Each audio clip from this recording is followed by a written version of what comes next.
Hello dear student, स्वागत है आपका हिस्टोरिक ऑनलाइन क्लासेस में। आज इस वीडियो लेक्चर में हम पढ़ेंगे भारत के मुख्य इस्पात संयंत्र, जो स्टील इंडस्ट्रीज़ भारत में आज़ादी के बाद जिनकी स्थापना की गई, उन स्टील इंडस्ट्रीज़ के बारे में जानेंगे, उनको याद रखने का शॉर्टकट तरीका समझेंगे। और इस जीके की छोटी सी क्लास में, जिसमें एक छोटी सी ट्रिक से आपको बहुत ढेर सारी इन्फॉर्मेशन मिलने वाली है, बहुत छोटा सा ये वीडियो लेक्चर। और मैं आपको प्रॉमिस करता हूँ कि तमाम एग्जाम्स में इससे रिलेटेड अभी तक सवाल या तो पूछे गए हैं या हमेशा पूछे जाने की संभावनाएं बनी रहती हैं।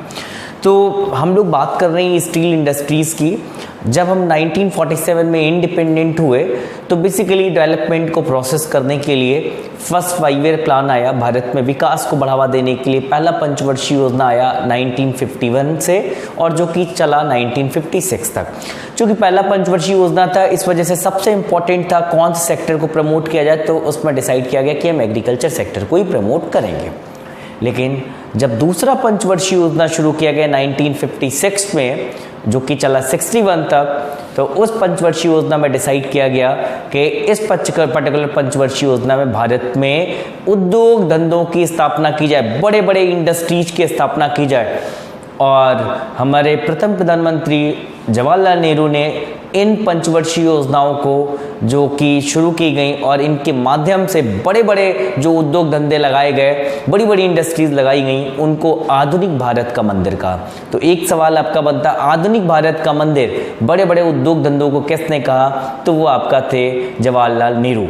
हालांकि महात्मा गांधी ने बड़ी इंडस्ट्रीज़ को लगाने का हमेशा से विरोध किया था, लेकिन 1948 में उनकी जब डेथ हो जाती है, उसके बाद आपका जवाहरलाल नेहरू का ही विकास का अपना मॉडल आगे बढ़ता है। तो द्वितीय पंचवर्षीय योजना जो कि 1956 में शुरू हुई, 1961 तक चलती है। इस पंचवर्षीय योजना के दौरान भारत में 4 मुख्य रूप से इस्पात संयंत्र यानी स्टील इंडस्ट्रीज़ का यहाँ पर निर्माण किया गया। वो कौन कौन सी स्टील इंडस्ट्रीज़ थी, उनके लिए किन किन देशों से मदद ली गई और वो वर्तमान में भारत के किस राज्य में हैं, आइए इनके बारे में देखते हैं। तो इन स्टील इंडस्ट्रीज़ को याद रखने का तरीका क्या रहेगा?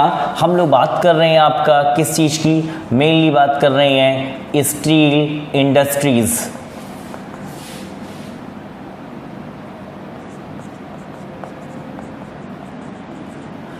यानी भारत के जो इस्पात संयंत्र है।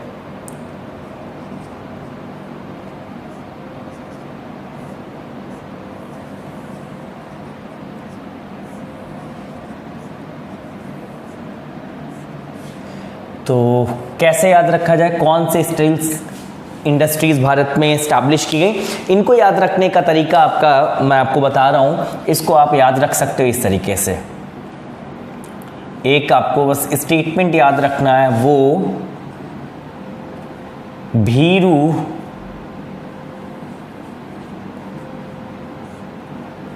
राज दुबे हैं। कौन कौन सी स्टील इंडस्ट्रीज़ किन किन देशों की मदद से शुरू की गई हैं, इसको याद रखने का आपको तरीका याद रखना है, वो भीरू राज दुबे हैं। ज़रा देखिए यहाँ पर जो शब्द आ रहा है वो, इस वो को आप कंसीडर करिए, वो को बो की तरीके से। तो जब बो की तरीके से कंसीडर करेंगे तो ये बन जाएगा आपका बोकारो स्टील प्लांट। और इसी तरीके से जब भी है तो इस भी से आपको यहाँ पर ध्यान देना है कि कौन सा स्टील प्लांट हो सकता है। तो भी से हो जाएगा आपका कौन सा स्टील प्लांट? भिलाई। तो इन दोनों से आपको तो स्टील प्लांट पता चले, और इससे आपको एक देश का नाम ध्यान रखना है। यहाँ पर आपको दिया हुआ है रू, और रूस से जो भी अगर देश कोई हो सकता है तो रूस से कौन सा देश हो सकता है? रूस से आपको मिलेगा रूस। तत्कालीन United states of Soviet Russia यानी यूएसएसआर की मदद से बोकारो और भिलाई के इस्पात संयंत्रों का निर्माण किया गया। अब यहाँ पर बात आती है रा। अब ये रा से कौन सा इस्पात संयंत्र हो सकता है? अगर आपने एक बार पढ़ा हुआ है तो आपको समझ में आ जाएगा। रा से हो सकता है कौन सा? राउरकेला। और यहाँ पर ये आपको इसके तुरंत बाद वाला अक्षर आपको बता रहा है ये कौन से देश की मदद से स्थापित किया गया। तो जा से हो जाएगा जर्मनी। आपको ध्यान रखना है जर्मनी भी पहले आपका 2 थे, पश्चिमी जर्मनी और पूर्वी जर्मनी। तो ये जो जा है ये जर्मनी को रिप्रेजेंट कर रहा हूँ, और ये वेस्टर्न जर्मनी यानी पश्चिमी जर्मनी की मदद से बनाया गया था। बाद में जर्मनी का एकीकरण हुआ, यूनाइट हो गया जर्मनी। एंड लास्ट वन अगर हम बात करें तो यहाँ पर आता है दू, और दू से आपका जो इस्पात संयंत्र होगा वो कौन सा होगा, दुर्गापुर। ये दुर्गापुर इस्पात संयंत्र किसकी मदद से बनाया गया, तो यहाँ पर आपको शब्द अक्षर मिल रहा है कौन सा, बे से आपको जिस देश का नाम निकल के आ रहा है वो कौन होगा, ब्रिटेन यानी यूनाइटेड किंगडम, यूके की मदद से हमने इसको बनाया। तो ये भारत के 4 आपका मुख्य इस्पात संयंत्र जिनकी स्थापना द्वितीय पंचवर्षीय योजना के दौरान हुई। हालांकि इनमें से बोकारो जो स्टील प्लांट है ये द्वितीय पंचवर्षीय योजना में इसकी आधारशिला तो रखी गई थी, लेकिन ये कंप्लीट तीसरी पंचवर्षीय योजना में हुआ था। तो इस तरीके से आपका भिलाई, राउरकेला और दुर्गापुर या बोकारो, ये चारों स्टील प्लांट आपका द्वितीय पंचवर्षीय योजना के में इनका निर्माण किया गया। इसके अलावा पूछा जाता रहता है ये किन राज्यों में है, तो आप सबसे पहले देखिए जब स्थापित हुए तो उस समय कौन से राज्यों में थे। चूंकि राज्यों का बाद में पुनर्गठन हुआ, बड़े राज्यों को छोटे छोटे राज्यों में डिवाइड किया गया, तो वर्तमान स्थितियां भी बदली हैं। जब बोकारो की बात करते हैं तो बोकारो और भिलाई अगर इनकी स्टेट्स की बात करें तो बोकारो पहले कहां पर हुआ करता था, बोकारो की पहले स्थिति थी बिहार में, बोकारो की पहले स्थिति थी बिहार में। और आपको पता होना चाहिए कि बिहार से जो राज्य अलग हुआ, बिहार से जिस हमने राज्य को अलग किया वो कौन सा राज्य है आपका, झारखंड। तो अब आपका ये जिस राज्य में पहुंच गया आपका बोकारो स्टील संयंत्र वो है झारखंड। भिलाई स्टील संयंत्र ये अपनी स्थापना के समय था मध्य प्रदेश में, और आपको पता होना चाहिए मध्य प्रदेश से जो आपका राज्य टूट के अलग बना वो है आपका छत्तीसगढ़। इसी तरीके से यहाँ पर राउरकेला जो कि आपका स्टील संयंत्र जर्मनी की मदद से बनाया गया, ये वर्तमान में जिस राज्य में है वो कौन सा है, उड़ीसा। और दुर्गापुर ये कौन से राज्य में है, इसकी स्थिति है वेस्ट बंगाल यानी पश्चिम बंगाल में। तो ये थे भारत के 4 स्टील संयंत्र। इसके बाद भी आपका कई स्टील संयंत्रों की स्थापना की गई, जैसे सलेम एक स्टील संयंत्र है जो कि आंध्र प्रदेश में है, इसकी स्थापना की गई।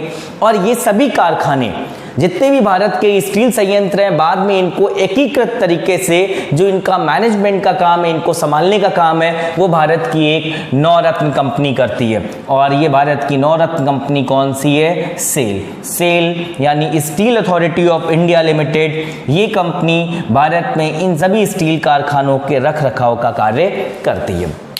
तो दोस्तों ये पर्टिकुलर आपका इंफॉर्मेशन से आपको तमाम बार सवाल मिलते रहते हैं अलग अलग क्वेश्चन पेपर्स में, अलग अलग एग्जाम्स में। तो ट्रिक सिर्फ आपको इतना ध्यान रखना, वो भीरूराज दुबे हैं, इनसे भारत के 4 प्रमुख इस्पात संयंत्र स्टील इंडस्ट्रीज वो कौन से राज्यों में है और कौन से देश की फाइनेंशियल मदद से या फिर टेक्निकल मदद से इनको आपका बनाया गया, ये भी आपको ध्यान रहेगा। तो उम्मीद है आपको ये पसंद आया होगा। आप इसको अगर पसंद आया तो लाइक करें, उसके अलावा शेयर करें, और अगर आपने चैनल सब्सक्राइब नहीं किया तो आपसे बस रिक्वेस्ट है चैनल सब्सक्राइब करें। इसकी वीडियो प्लेलिस्ट में आपको इस तरीके की ढेर सारे ट्रिक के ऊपर बेस्ड वीडियोस मेरे मिलेंगे। धन्यवाद।